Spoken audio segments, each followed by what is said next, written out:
الحمدللہ رب العالمین وحمد الشاکرین وافضل الصلاة وافضل السلام علی سید المرسلین خاتم النبیین اکرم الاولین والآخرین خاتم الغر المحجلین نبی الحرمین امام الکبرتین سید القولین وسیلتنا فی الدارین صاحب کعب قوسین محبوب رب المشرقین ورب المغربین جد الحسن والحسین نبی الانبیاء عظیم الرجاء امین الجود والعطاء محی الذنوب والخطاء شفیع یوم الجزاء سر لہ مغزون در لہ مغرون عالم ما کان وما یکون نور الافئدة والعیون سرور القلب المحزون سیدنا و نبینا و ملجانا و مولانا و آقانا و مرشدنا حبیبنا و طبیبنا و وکیلنا و کفیلنا و اوننا و معیننا و عیننا و عیاننا و غوثنا و مغیثنا و غیثنا و غیاثنا سیدنا و مولانا ابی القاسم محمد صلی اللہ علیہ وآلہ وسلم نبی المبعوث رحمۃ للعالمین وعلی آلہ الطیبین الطاہرین وازواجہ الطاہرات امہات المومنین واصحاب المکرمین المعظمین وعلى سائر اولیاء امت الکاملین العارفین وعلماء الملت الراشدین المرشدین وعلينا معهم اجمعین بعدد العالمین الرحمین اما بعد فاعوذ باللہ من الشیطان الرجیم بسم اللہ الرحمن الرحیم انما يريد الله ليذهب عنكم الرجس اهل البيت ويطهركم تطهيرا صدق الله العظيم وصدق رسوله النبي الكريم العظيم ان الله وملائكته يصلون على النبي يا ايها الذين امنوا صلوا عليه وسلموا تسليما صلوات الله عليك يا سيدي يا سيدي الصلاه والسلام عليك يا سيدي يا سيدي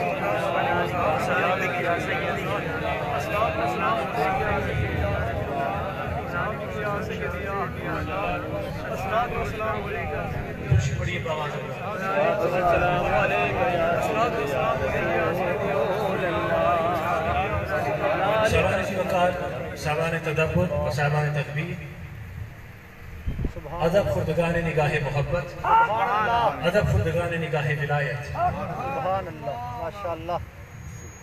میرے پیر بھائیوں عشاقان رسول میں دل کی عطا گہرائیوں سے خراج تبلیغ خراج تحسین عطیہ تبریک پیش کرتا ہوں منتظمین مجلس کی خدمت میں جنہوں نے آج ایک مرتبہ پھر اس مقام پر صدات مشاخ عالم محال کے سال ثواب کے لیے اس خوبصورت محفل پاک کا انعقاد کیا اور یہ محفل اس سے پاک اس حوالے سے بھی آج خصوصیت کی حامل ہے کہ یہ میرے نبی کی آل کے زیر سایہ آج انعقاد پذیر ہے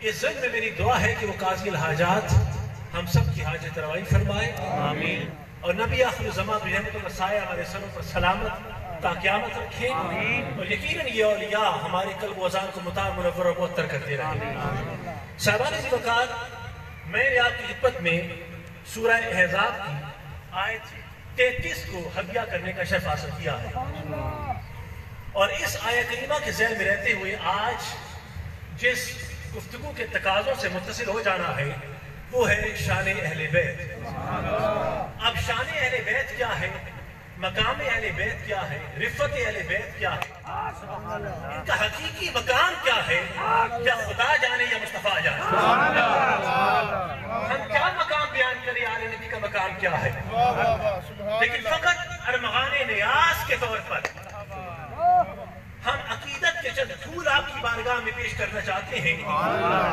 تاکہ ہمارا نام لکھا جائے اس لسٹ کے اندر کہ جن کی بخشش ہوگی ان کے توسل سے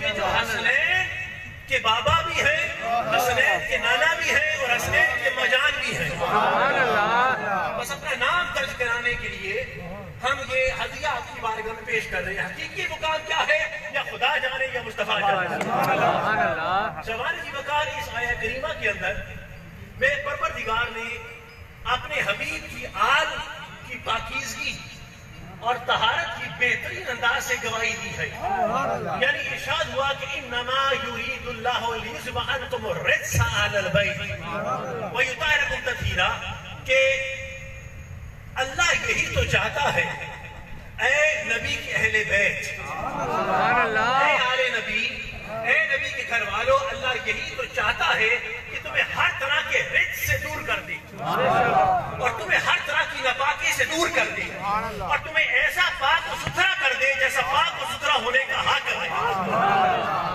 شہبانی جی وقار، جب میں نے اس آیہ کریمہ کا بغور مطالعہ کیا تو اس میں خدا نے فرمایا کہ اللہ فرماتا ہے کہ اللہ یہ چاہتا ہے کہ اے آل نبی تمہیں ہر طرح کے رجس سے، ناپاکی سے دور کر دے.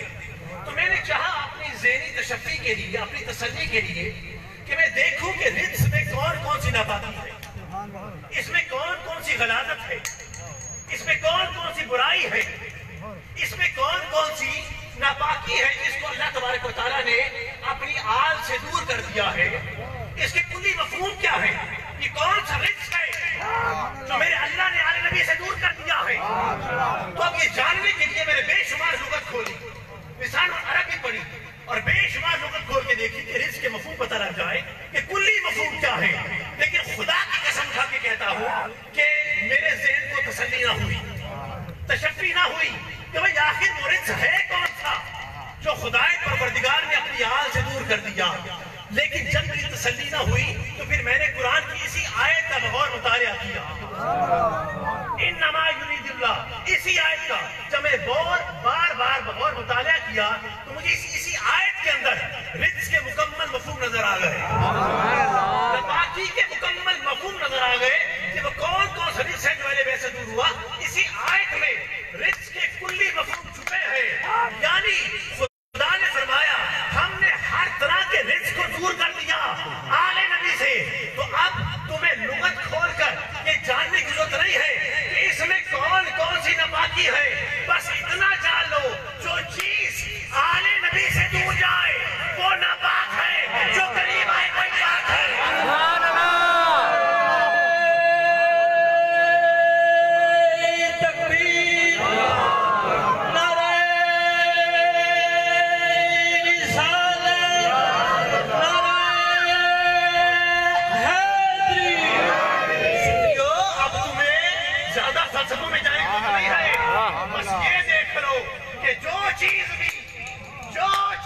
آل نبی سے دور جائے وہ ناپاک ہے، وہ رجس ہے، اور جو قریب آئے وہی پاک ہے. صاحبان جی وقار، یہ رجس کے کلی مفہوم ہیں. کیا ہے یہ؟ بولیے. کلی مفہوم ہے. اچھا، اب ایک اور منطق اٹھا کے لے آئے، کہنے لگے جناب یہ تو آیت اعلان نبوت کے بعد کی ہے.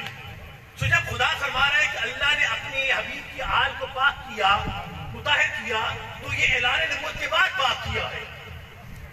اعلان نبوت سے پہلے حضور کی آل ایسے پاک نہیں تھی. آپ سن رہے ہو نا، یہ گفتگو منتقل ہو رہی ہے آپ تک. کہنے لگے وہ جن کی طرف اکثر آپ اشارہ کرتے ہیں اور پھر آپ کے توسط سے جن سے گفتگو کرتے ہیں، وہ کہنے لگے کہ یہ تو اعلان نبوت کی بات کی آیت ہے. تو خدا جو پاکیزگی کی بات کر رہا ہے یہ نزول وحی کے بعد کی پاکیزگی ہے. پہلے اتنے پاک نہیں تھے. تو آج اس منبر پر بیان کرنا بہت ضروری ہے کہ میرے نبی کی آل اعلان نبوت سے پہلے پاک تھی یا بعد میں پاک ہے. یہ بیان کرنا بہت ضروری ہے کہ وہ پہلے پاک ہیں یا اعلان نبوت کے بعد بھی پاک ہیں. اب یہ ذرا سنتے چلیے، اور یہ بیان کرنے کے لیے میں آپ کو اس مقام پر لے چلوں گا کہ جس مقام پر ابھی اعلان نبوت میں 10 سال باقی ہے. کتنے؟ تقریباً 10 سال باقی ہے. میرے مصطفیٰ کی عمر پاک تقریباً 30 برس کے لگ بھگ ہے. ابھی 10 سال ہیں اعلان نبوت میں. غار ہرا میں جانے کے لیے ابھی 10 سال ہیں. حضور کی عمر کم و بیش 30 برس ہے. ایک عورت، ایک خاتون، معزز خاتون، وہ حرم مکہ میں داخل ہوتی ہے اور جیسے ہی داخل ہوتی ہیں تو خانہ کعبہ کا طواف کرنا شروع کر دیتی ہے. جب طواف کعبہ کرتی ہیں تو طواف کعبہ کرتے ہوئے درد ذہ شروع ہوتی ہے. جو بچہ پیدا ہونے کی درد ہے، توجہ ہے نا، یہ اعلان نبوت نہیں ہوا، 10 سال ہے ابھی. بچہ پیدا ہونے کی درد ہے، درد بڑھتی جاتی ہے، ماں کوشش کرتی ہے، وہ خاتون کوشش کرتی ہے میں کسی طرح سے کعبے کے اندر چلی جاؤں اور میرا پردہ سلامت رہے اور بچہ کعبے کے اندر پیدا ہو، لیکن پہرے دار چھوٹے روکتے ہیں کہ خبردار بی بی، یہ پاک جگہ ہے، مکرم جگہ ہے، یہاں پر ناپاکی کی حالت میں نہیں آ سکتے، گھر کو جا، گھر کو جا، اور یہاں پر مت آ۔ لیکن وہ عورت بدستور کوشش کرتی ہے میں اندر جاؤں، حتیٰ کہ جب درد سے زیادہ بڑھ جاتا ہے، تکلیف بڑھ جاتی ہے، تو بچہ مجبور کرتا ہے کہ کعبے کے اندر جا، وہ بچہ مجبور کرتا ہے کہ تو کعبے کے اندر جا۔ ماں بار بار کوشش کرتی ہے، پہرے دار روکتے ہیں۔ میں آپ کی تسلی کے لیے بتا دوں، وہ خاتون معزز خاتون فاطمہ بنت اسد ہے، اور جو بچہ شکم مادر میں ہے وہ شیر خدا علی مرتضیٰ ہے۔ اب جب درد بڑھ گئی، پہرے داروں نے نہ جانے دیا، تو خدا نے کعبے پر وحی کی، کعبے کی دیوار پھٹ گئی، اور خدا نے فاطمہ بنت اسد کو کعبے میں داخل کر کے علی کی ولادت کعبے میں فرما کر لوگوں پر واضح کر دیا۔ مت بھولنا، چاہے اعلان نبوت سے پہلے کی بات ہو یا بعد کی بات ہو، آل نبی پہلے بھی پاک تھے، بعد میں بھی پاک تھے۔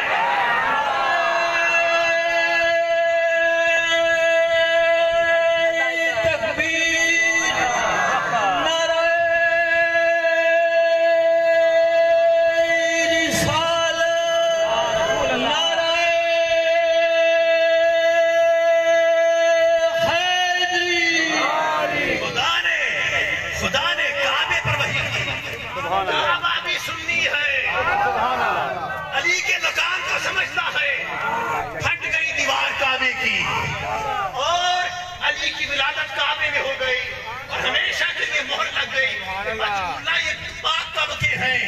یہ اعلان نبوت سے پہلے پاک ہیں یا بعد میں پاک ہے؟ نہیں، یہ جیسے پہلے پاک تھے ویسے بعد میں پاک ہوئے۔ معزز تھا، مکرم تھا، مگر پیدا ہوئے کعبہ میں پھر کعبہ بنا کی بلا۔ یہ تاریخی حقیقت ہے جو نہ بدلی ہے نہ بدلے گی۔ علی کا جو بھی دشمن ہے بنا لے دی سرا کی بلا۔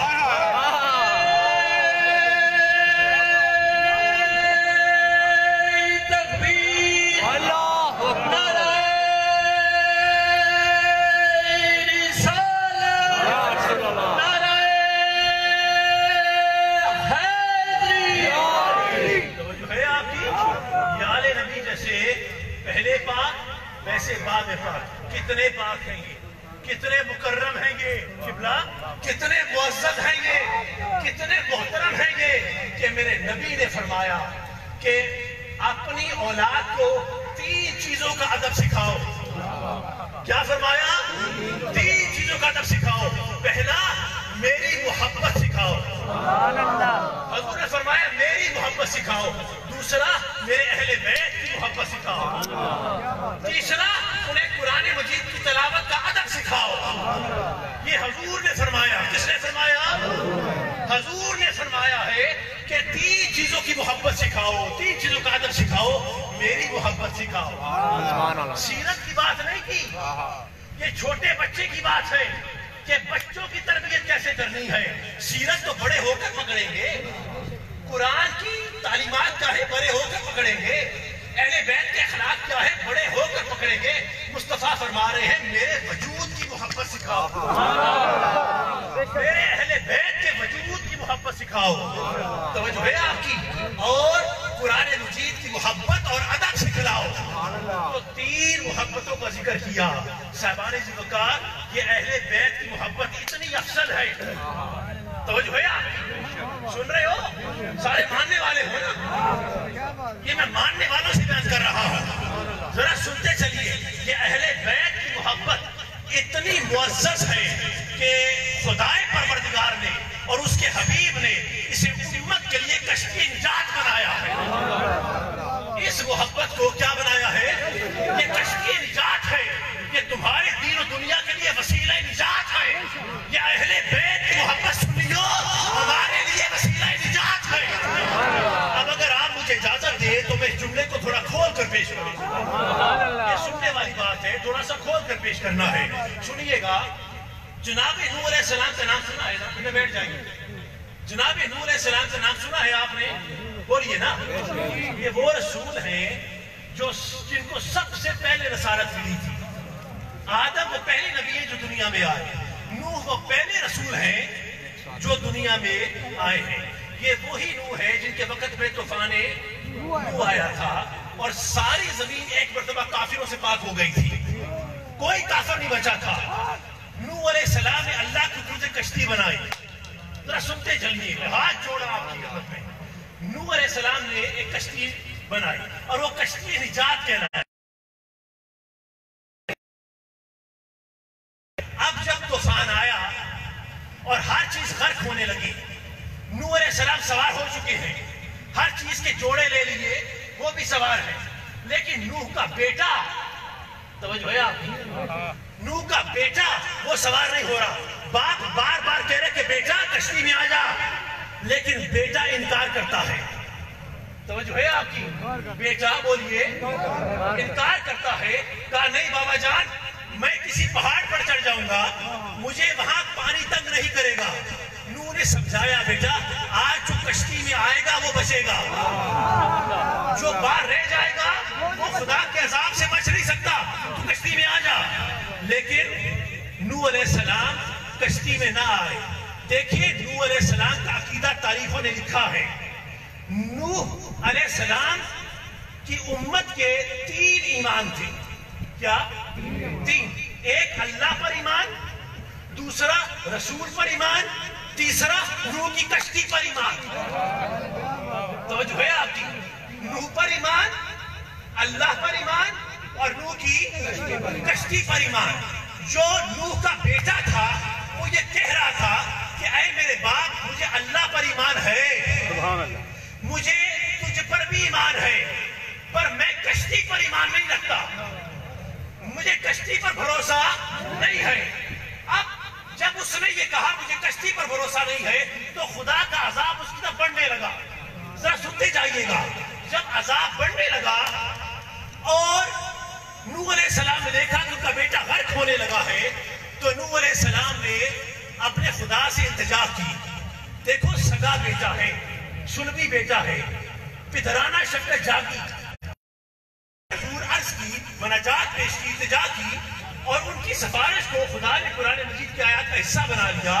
یعنی ارشاد ہوا کہ بسم اللہ الرحمن الرحیم, فقال ربی ان ابنی من اہلی, اے میرے پروردگار یہ میرا بیٹا ہے.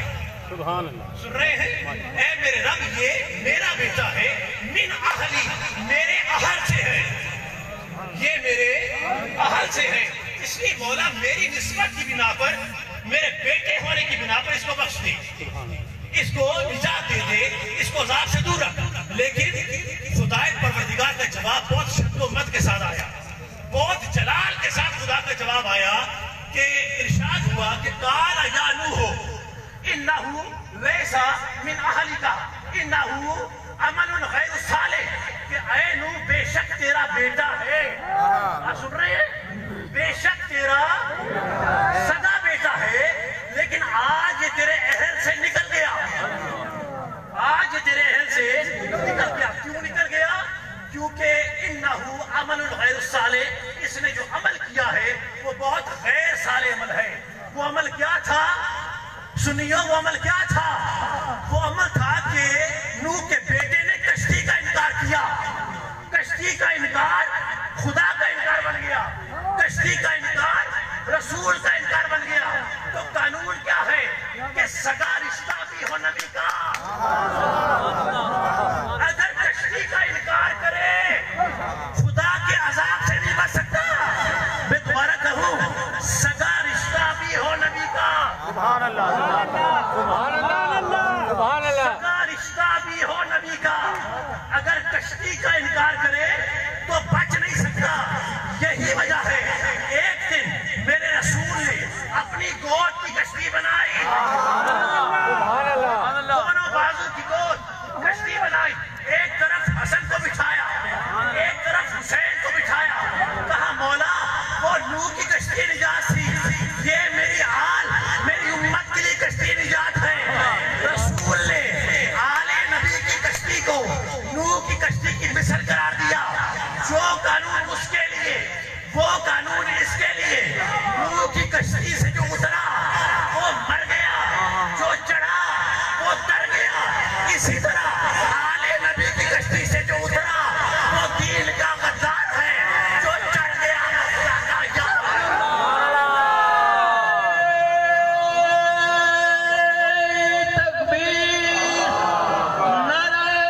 بیت کا مقام ایسا ہے، خدا کی قسم مرتضیٰ کو منبر چھوڑ کر تختہ دو تو میں تختے پر کٹے ہوئے سر کے ساتھ بھی اہل بیت کا مقام بیان کروں،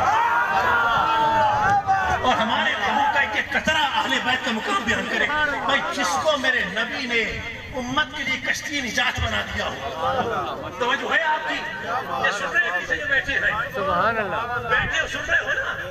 میں نبی کے گھر کا ذکر کر رہا ہوں، سنیے پیچھے بیٹھے، آپ سے مخاطب ہوں، میں نبی کے گھر کا ذکر کر رہا ہوں۔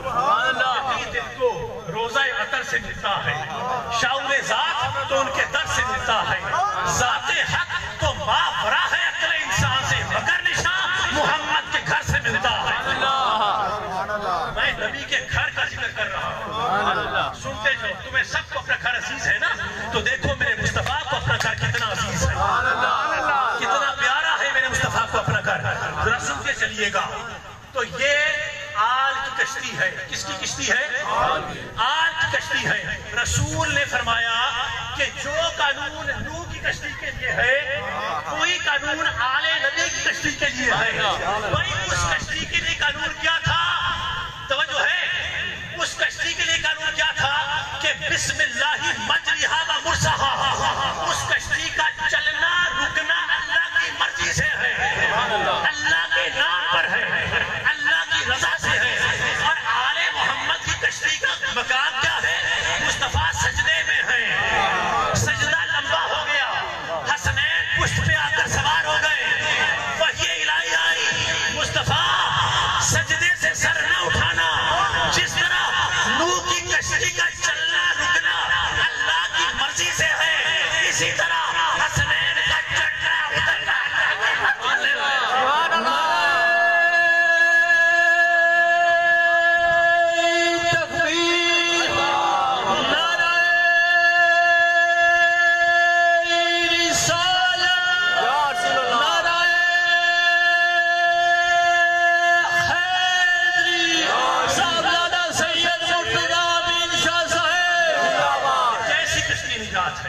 ابھی تو صرف میں اہل بیت کا حسنین کریمین کا ایک ہلکا سا تعارف پیش کر رہا ہوں۔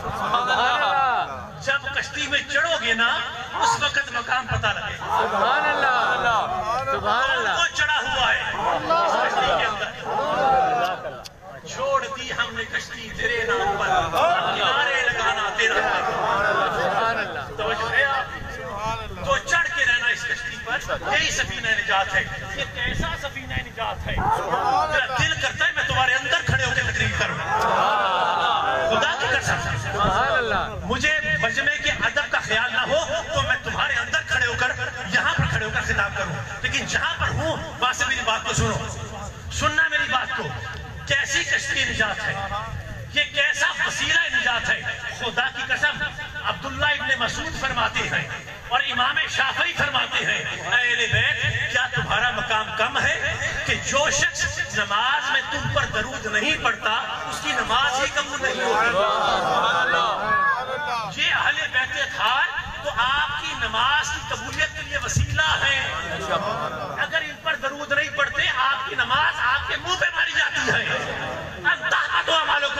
اللہ تمہارے مال حرق کر دیتا ہے اگر تمہاری نماز میں اہل بیت پر درود کا وسیلہ نہیں ہے۔ توجہ ہے آپ کی؟ تم نے جمعے کی نماز پڑھنی ہے نا، بولو پڑھنی ہے نا، تو نماز میں درود پڑھو گے کہ نہیں پڑھو گے؟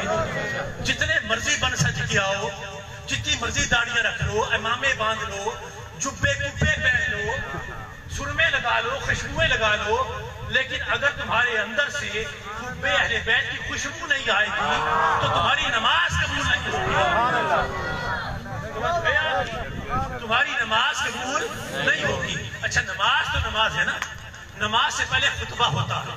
یہ بات ضمناً آئی تو سنتے چلو، پتہ نہیں سنی ہے کہ نہیں سنی، آج مجھ سے سنتے چلو۔ جمعے سے پہلے خطبہ ہوتا ہے، ایک میں بیان کر رہا ہوں، اس بیان کے بعد عربی کا خطبہ ہوگا۔ سننا مولوی، سے پہلے عربی کا خطبہ ہوگا۔ خطبے کے دو حصے ہوتے ہیں، کتنے؟ ایک پہلا جس میں آپ ہاتھ باندھتے ہیں، پھر امام جو ہے وقفہ ڈالتا ہے 10 سیکنڈ کا یا 15 سیکنڈ کا، ایسے ہی ہے۔ اس کے بعد دوسرا خطبہ ہوتا ہے، آپ ہاتھ نیچے رکھ لیتے ہیں۔ کبھی آپ نے اپنے اپنے اماموں سے پوچھا ہے کہ بھئی یہ وقفہ ڈالتے کس لیے ہو؟ کیا سانس چڑھ گئی ہے؟ کیا گلا تھک گیا ہے؟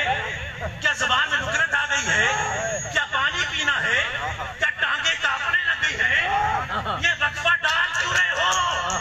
اگر ان سے جواب نہ ملے تو میرے پاس آؤ، میں تمہیں بتاؤں کہ جمعوں کے خطبوں کے اندر وقفہ کیوں ہے؟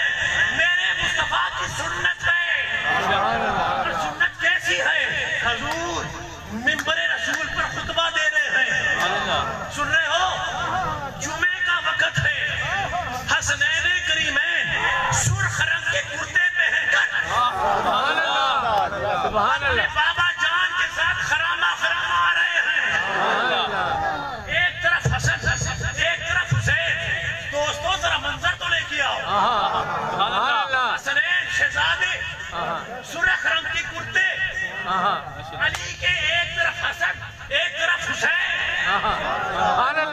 نانا سامنے بیٹھا ہوا ہے، جیسے ہی شہزادوں کو دیکھا میرے مصطفیٰ کا چہرہ کھل گیا، حضور کو شائبہ ہوا کہ شاید میرے بچوں کو ٹھوکر لگی ہے، گرنے لگے ہیں، مصطفیٰ نے منبر چھوڑا، دوڑ کر آئے، نواسوں کو پکڑ لیا، اٹھا کر لب و رخسار چوما اور اپنے منبر پر ساتھ لے گئے، ساتھ بٹھا لیا اور خطبے کا آغاز کیا تو پہلا جملہ کہا کہ کسی نے سچ کہا ہے کہ مال اور اولاد بہت بڑی آزمائش ہے، یہ مال اور اولاد بہت بڑا فتنہ ہے، بہت بڑی آزمائش ہے، رسول نے اولاد کی محبت کو آزمائش قرار دیا ہے، تو صاحبو یہ جو جمعے کے اندر خطبے کے اندر وقفہ ہوتا ہے یہ مصطفیٰ کی وہ سنت ہے، اور وہ سنت کس کے لیے ہے؟ وہ حسنین کے لیے ہے، تو سنیو عقیدہ مت بھولنا کہ ہمارے جمعہ کے خطبوں میں یہ جو وقفہ ہے یہ سب حسنین کا صدقہ ہے۔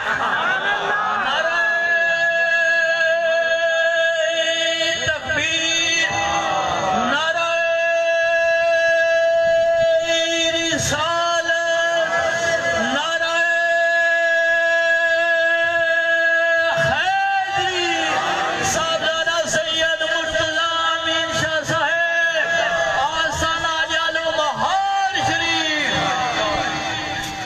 ہمارے جمعوں میں جو شاہ صاحب ہمارے جمعوں میں جو یہ وقفہ ہے یہ سارا حسنین کا صدقہ ہے، جمعہ میں وقفہ ہے یہ حسنین کا، خطبوں میں وقفہ ہے یہ حسنین کا، حسنین کا، حسنین کا صدقہ ہے، حسنین کا صدقہ ہے، سب حسنین کا صدقہ ہے۔ ہائے ہائے ہائے ہائے، کہو سبحان اللہ، سبحان اللہ، میں نے کبھی تمہیں نہیں کہا مجمع میں کہ تم سبحان اللہ، میں نے کبھی کہا نہیں، آج حسنین کے لیے کہتا ہوں کہ سبحان اللہ، سبحان اللہ، یہ سب حسنین کا صدقہ ہے، حسنین کا صدقہ ہے۔ صدقہ ہے۔ اچھا، تو یہاں تک تو آتے ہوئے ہم نے بیان کیا کہ یہ کتنا عظیم مرتبہ ہے، یہ وسیلہ نجات ہے، یہی وجہ ہے۔ اب میں آپ کو گفتگو کے مغز پہ لے کے آیا ہوں، میں بیان کرنے لگا ہوں نا، یہ میری گفتگو کا مغز ہے، اس پر لے کے آیا ہوں۔ یہی وجہ ہے کہ میرے نبی نے مشہور و معروف خطبہ خم غدیر کے مقام پر، غدیر خم کے مقام پر حضور نے خطبے کے اندر جملہ ارشاد فرمایا تھا۔ حضور نے فرمایا کہ میرے صحابیوں اور صحابہ کے توسل سے ہمیں پیغام دیا جا رہا ہے کہ میں تم میں دو چیزیں چھوڑ کے جا رہا ہوں، ایک قرآن اور ایک میری اہل بیت۔ دو چیزیں، کیا؟ کتنی چیزیں؟ دو چیزیں، ایک قرآن اور ایک میری اہل بیت۔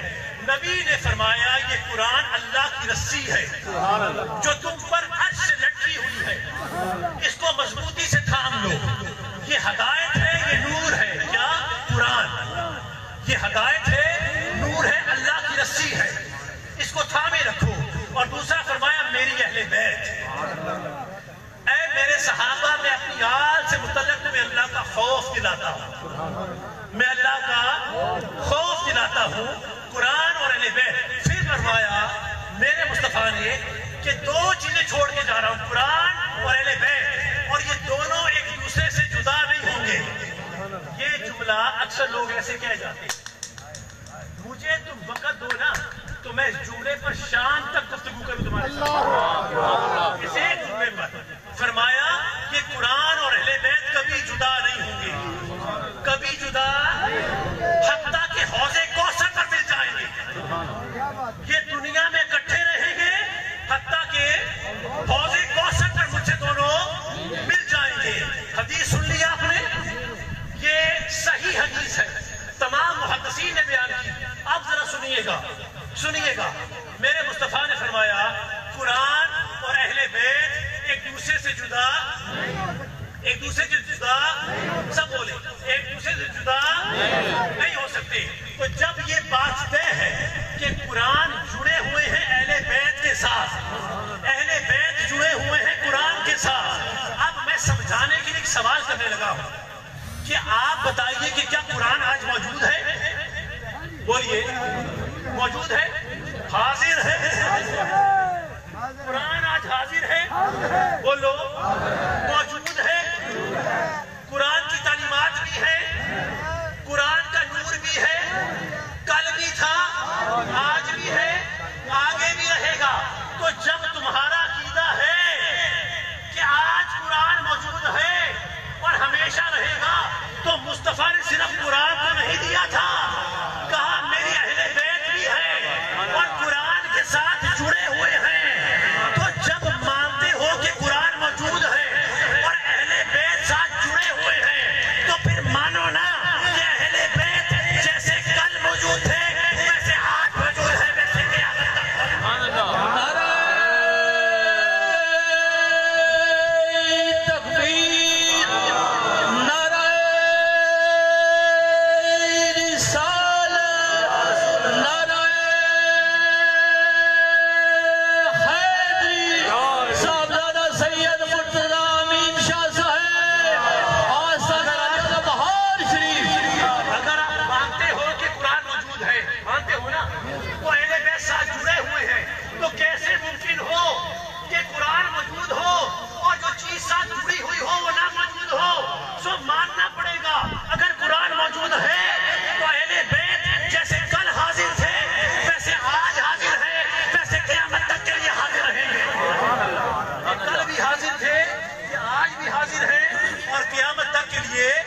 حاضر رہیں گے۔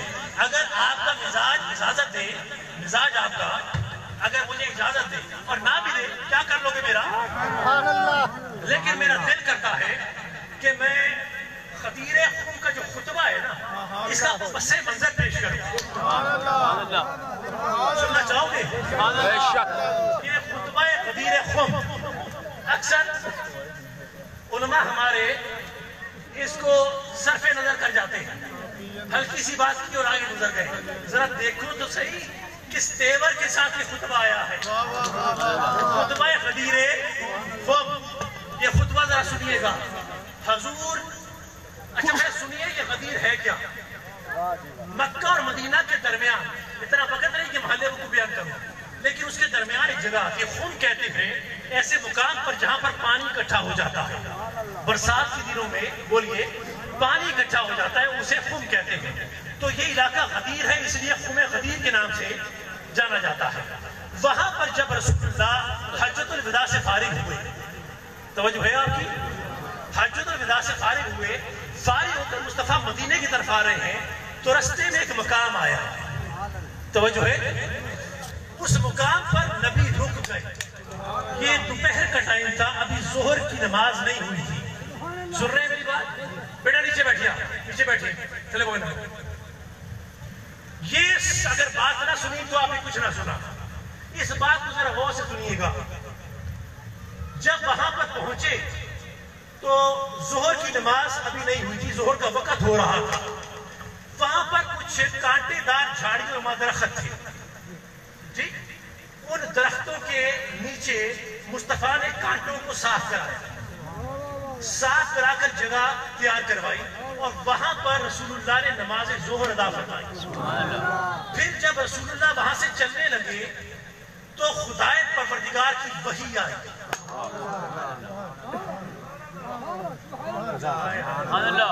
خدا کی جانتے ہو کون سی وحی آئی؟ ہاں نہیں انما نہیں یا ایھا الرسول بلغ ما انزل الیک من ربک. توجہ ہے آپ کی؟ یا ایھا الرسول بلغ ما انزل الیک من ربک وان لم تفعل فما بلغت رسالتہ. یہ آیت آئی اور مصطفیٰ کو زبردستی روک لیا گیا.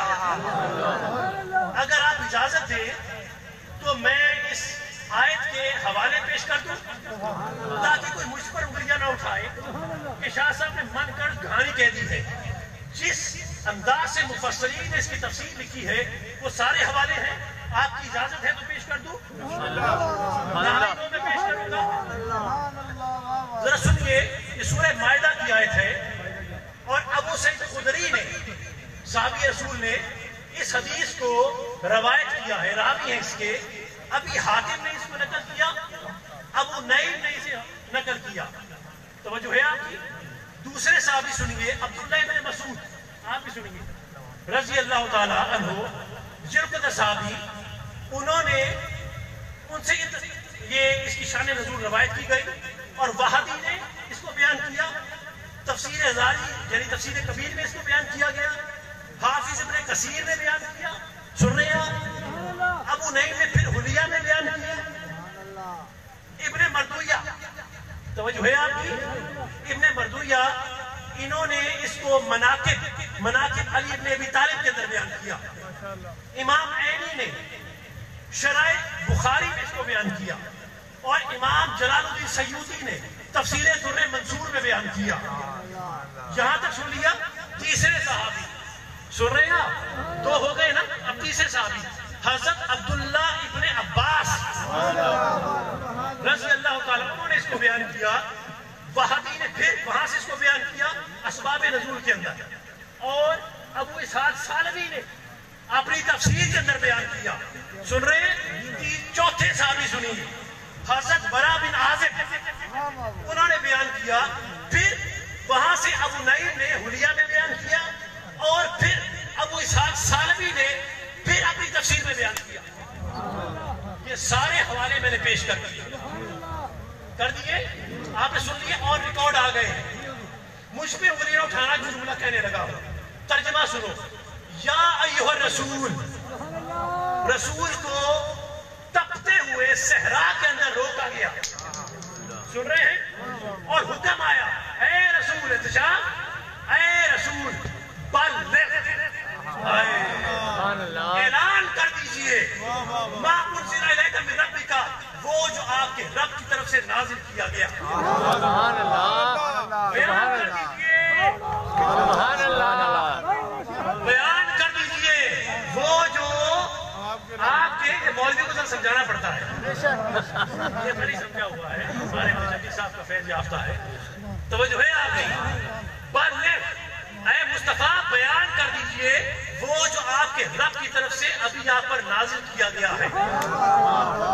نازل کیا گیا ہے, یہ تھا حکم. آگے تنبیہ آئی اور پوری جلال کے ساتھ آئی.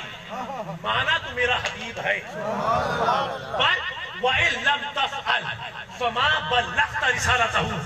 اے مصطفیٰ اگر تو نے یہ اعلان نہ کیا تو پھر خدا کی قسم تو نے رسالت کا کوئی کام بھی انجام نہ دیا. اللہ اکبر.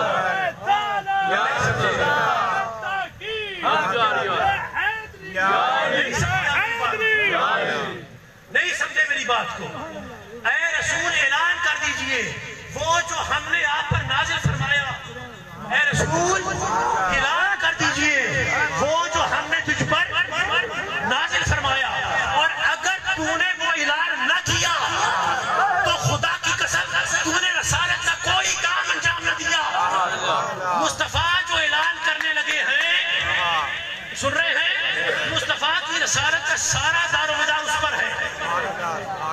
اب مجھے ایک سوال کرنا ہے آپ سے. بتائیے, میں جان کے کھڑا ہوا ہوں, یہ بیان کرنے کے لیے تاکہ میری گفتگو کو سمجھو سنو اور نظریں اونچی کر کے مجھے دیکھو اور سنو کیونکہ میں اونچا ذکر کرنے لگا ہوں اونچا بیان کرنے لگا ہوں میں ذرا سننا میری بات کو جناب رسول اللہ پر حکم آیا ابھی حجۃ الوداع کر کے آئے ہیں حج پڑھا کے آئے ہیں نماز بتا دی روزہ بتا دیا زکوٰۃ بتا دی حج کر کے بتا دیا ساری عبادات بیان کر دی حقوق اللہ بیان کیے حقوق العباد بیان کیے جہاد کے قوانین بیان کیے یہ کیا چیز باقی رہ گئی ہے یہ کیا چیز باقی رہ گئی ہے کہ تپتے ہوئے صحرا میں مصطفیٰ کو روکا گیا روک کے کہا اس کو بیان کر اگر یہ بیان کرے گا تو تیرا دین مکمل ہوگا یہ جو آیت ہے نا اليوم اکملت لکم دینکم واتممت علیکم نعمتی یہ آیت حجۃ الوداع کے موقع پر نہیں آئی تھی یہ خم غدیر پر نازل ہوئی ہے یہ یہاں پر نازل ہوئی ہے کہاں پر اس غدیر کے مقام پر اس آیت کے فوراً بعد یہ نازل ہوئی تھی سن رہے ہو میری بات کو اب آپ کو پوچھنے کا حق ہے کہ شاہ صاحب وہ کیا اعلان تھا وہ کیا اعلان تھا کہ جس اعلان پر سارے دین کا دار و مدار ہے جو مصطفیٰ کے دین کی بنیاد ہے وہ کیا اعلان ہے تو سنو سنیو سنو میں سارے حوالے پیش کر کے آیا جا کے دیکھ لینا کتابیں کھول کر سننا اب میں پیروں کی طرح نہیں ان کی طرح بیان کرنے لگا ہوں ذرا توجہ کیجئے گا دیکھیے مصطفیٰ نے ایک درخت کے اوپر چادر کو کہا اس کو تان دو مصطفیٰ نے اونٹوں کے کجاوے اتروائے اونٹوں کے کجاووں کا منبر بنوایا منبر بنا کر مصطفیٰ نے وہاں پر 1 لاکھ کا مجمع اکٹھا کیا برق رفتار تیز رفتار گھوڑ سواروں کو بھیجا مدینے کی طرف جو آگے نکل گئے ہیں واپس آگے لاؤ جو پیچھے آ رہے ہیں 11 گھنٹے کھڑے ہو کر انتظار کیا 11 گھنٹے کھڑے ہو کر انتظار کیا جب 1 لاکھ کا مجمع اکٹھا ہوا اللہ نے مصطفیٰ کی آواز میں جان پیدا کر دی آخری بندہ بھی آواز سنتا تھا بغیر سپیکر کے آخری بندہ بھی مصطفیٰ کی آواز سن رہا تھا لہروں کو حکم تھا اس پیغام کو ایک ایک صحابی کے کانوں تک پہنچا دینا توجہ ہے آپ کی یہ سارے حوالے پیش کر کے آیا اب مصطفیٰ نے اس مقام پر کھڑے ہو کر تاریخ اسلام کا عظیم خطبہ ارشاد فرمایا اے میرے صحابیوں کیا میں تمہارے نفوس پر اولا نہیں ہوں کیا میں تمہاری جانوں پر بلند نہیں ہوں کیا میں تمہاری اولادوں پر بلند نہیں ہوں سب صحابہ کرام ہاتھ کھڑے کر دیے یا رسول اللہ ہم آپ پر قربان ہماری جانیں آپ پر قربان ہمارے مال آپ پر قربان ہماری اولادیں آپ پر قربان ہماری صبح و شام آپ پر قربان ہم تن من دھن سب کچھ مصطفیٰ آپ پر قربان آپ ہمارے نفوس پر اولا ہے جب یہ وعدہ لے لیا سن رہے ہو آپ بنار والے سن رہے ہو شکر والوں جب یہ لے لیا کہ مصطفیٰ سب کے مولا مصطفیٰ سب کے مولا تو مصطفیٰ نے جناب علی کو بلایا اور آپ کا بازو پکڑ کر ہوا میں بلند کیا تاکہ دونوں کے بغلوں کی سفیدی ظاہر ہو گئی کہا جس چیز کا میں مولا من کنت مولا وہذا علی مولا جس چیز کا میں مولا اس کا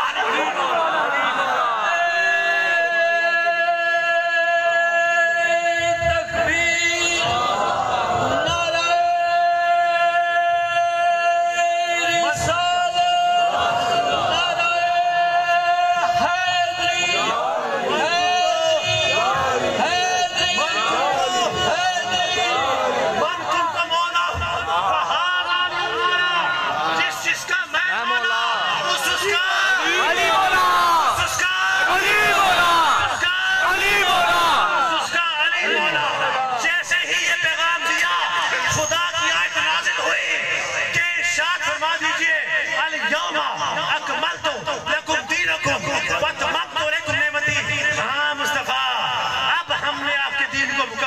اور آپ پر اپنی نعمت کو تمام کر دیا میرا سوال کرنا ہے آپ سے سوال کرنا ہے نماز ہو گئی روزہ ہو گیا زکوٰۃ ہو گیا حج ہو گیا پر مصطفیٰ کا دین مکمل نہ تھا علی کی ولایت آئی مصطفیٰ کا دین مکمل ہو گیا تبھی تو کہتے ہیں کہ آئینہ خانے اسے عکس جلی کہتے ہیں